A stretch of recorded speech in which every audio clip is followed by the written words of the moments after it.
কনকনে ঠান্ডায় এরকম যদি মূলোর পকোড়া থাকে তাহলে কিন্তু জাস্ট জমে যাবে।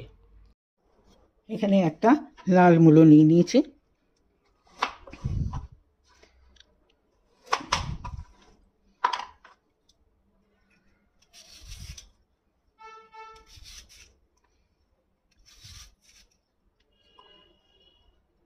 একটু বড় গ্রেটার নিয়েছি, সে বড় গ্রেটারে মূলোটাকে গ্রেট করে নেব যাতে লাচ্ছাগুলো বড় হয়। এই রকম যেন বড় বড় লাচ্ছা আসে।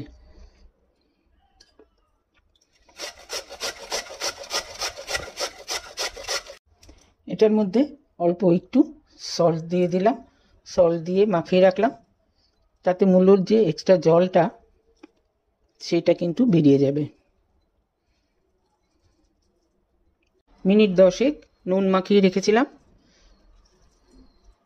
এবারে একদম জলটা চিপে অন্য বাটিতে নিয়ে নেব।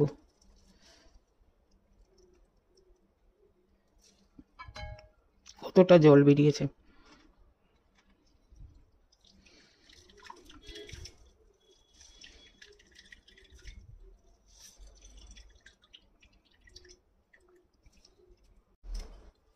এটাকে এবারে একটুখানি ছাড়িয়ে নেব। ছাড়িয়ে নিয়ে এটার মধ্যে দিয়ে দেব 1 চামচ আদা কুচি আর কয়েকটা লঙ্কার কুচি।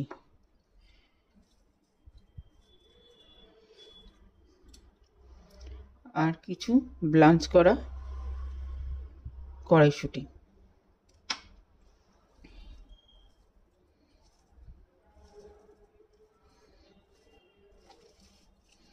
ভালো করে এটাকে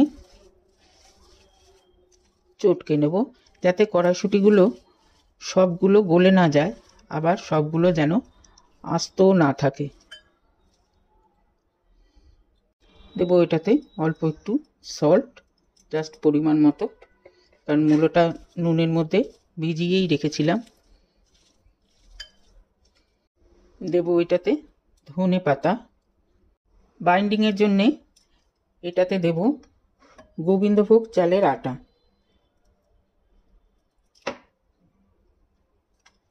তাতে একটা ভালো গন্ধ আসবে।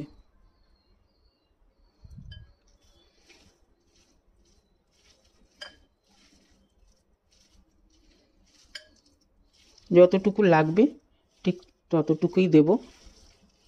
একটুখানি মেখে নিয়ে দেখে নিতে হবে যে বাইন্ডিংটা ঠিক মতো আসছে কিনা।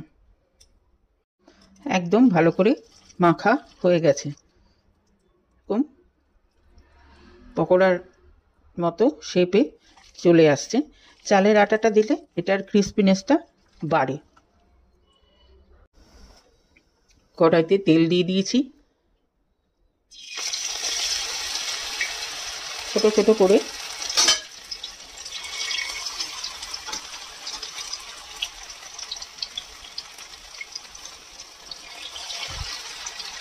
পকোড়ার মতো এটাকে ভেজে নেব। ফ্লেমটা কিন্তু মিডিয়ামে রাখবো যাতে মূলোটা ভালো করে কুক হয়ে যায়।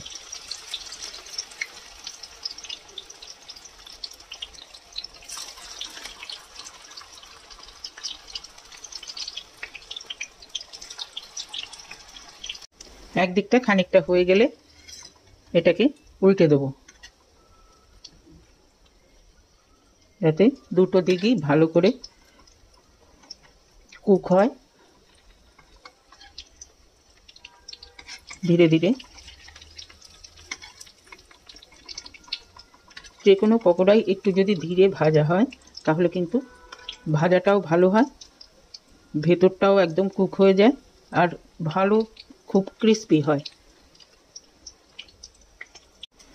দুটো দিকই একদম কড়কড়ে করে ভাজা হয়ে গেছে।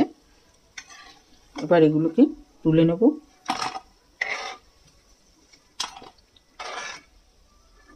তুলে নিয়ে বাকিগুলো দিয়ে দেব ভাজার জন্যে।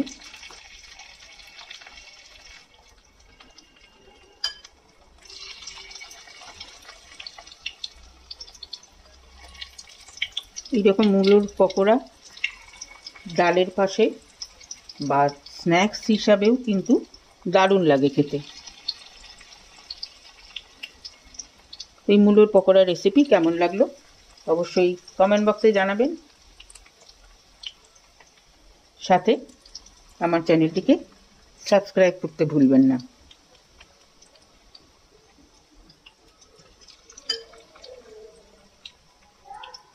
বাকিগুলো এরকমভাবে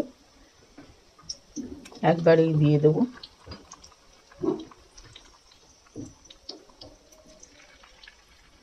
ব্যাস, সবাই ভালো থাকবেন, সুস্থ থাকবেন।